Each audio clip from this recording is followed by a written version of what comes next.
Parlez-nous de la filière instrumentation nucléaire et des collaborations que vous avez avec le CEA. Oui, donc notre filière de formation existe depuis 1985. Donc elle se situe au sein du département de physique de la faculté des sciences de l'université d'Aix-Marseille. Depuis 2004, nous avons intensifié nos relations avec le CEA, hein, qui existait déjà depuis 1985, puisque déjà à l'origine de la création de cette filière, il y avait des personnalités du CEA qui étaient impliquées. Mais depuis 2004, on a intensifié nos collaborations, notamment au travers de la création d'une spécialité de master commune dans le domaine de l'instrumentation des moyens d'essai pour les milieux hostiles. Donc spécialité de master qui a commencé par fonctionner en convention d'association avec l'Institut national des sciences et techniques nucléaires et le CEA de Cadarache,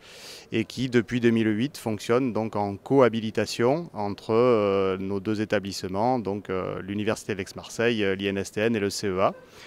Et donc cette spécialité est copilotée par une collègue de notre filière et de notre établissement, Christelle Reynard, et un collègue du CEA, Abdallah Lioussi, et qui est d'ailleurs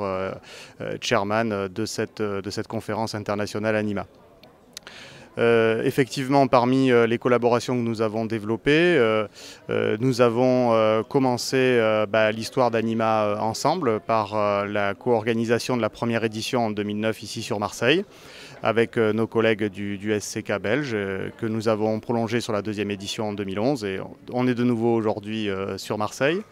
Et parallèlement à cela, nous avons signé une convention de partenariat en 2008 avec le programme national du réacteur Jules Horowitz sur le plan principalement de la formation et de l'aide à l'insertion des jeunes diplômés, mais dans laquelle il y avait également un volet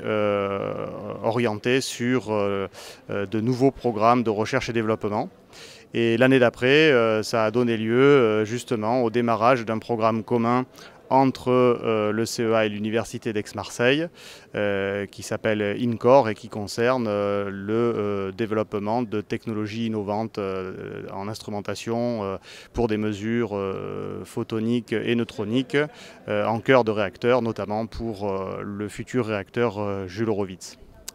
Et dernier élément important est la création d'un laboratoire commun en instrumentation et mesure pour les milieux extrêmes, laboratoire commun entre l'Université d'Aix-Marseille et le CEA, créé donc en 2010. Et qui aujourd'hui comporte différents programmes avec différents laboratoires de l'université et dont le premier programme fondateur était ce fameux programme INCOR qui a débuté en 2009. Notre université aujourd'hui est une université jeune puisqu'elle a été créée le 1er janvier 2012 suite à la fusion des 3 universités qui existaient sur Aix-Marseille. Et elle est aujourd'hui la plus grande université de France en nombre d'étudiants, avec plus de 71 000 étudiants. Et en ce qui concerne les étudiants formés chaque année dans le domaine de l'instrumentation, on est de l'ordre d'à peu près 200 étudiants formés chaque année, avec d'excellents taux d'insertion, puisqu'on est régulièrement à un taux d'insertion sur le marché de l'emploi supérieur à 80% 6 mois après l'obtention du diplôme. Alors au niveau des secteurs qui embauchent,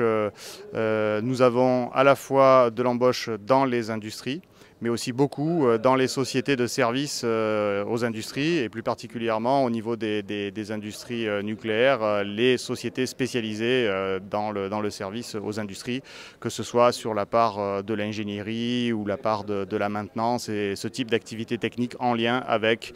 tout ce qui est instrumentation, mesure, métrologie, automatisation des procédés.